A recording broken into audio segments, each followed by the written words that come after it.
Accommodations. This word can mean several places for people to stay, like rooms in a hotel or a place set up for a specific need. The hotel offers special accommodations for families with kids. The hotel offers special accommodations for families with kids. We checked online to find the best accommodations for our trip.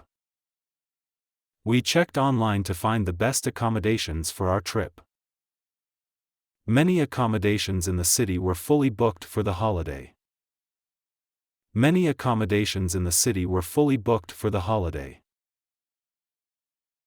Our teacher helped make accommodations for students with extra needs. Our teacher helped make accommodations for students with extra needs. The cruise ship had luxurious accommodations for all the guests. The cruise ship had luxurious accommodations for all the guests.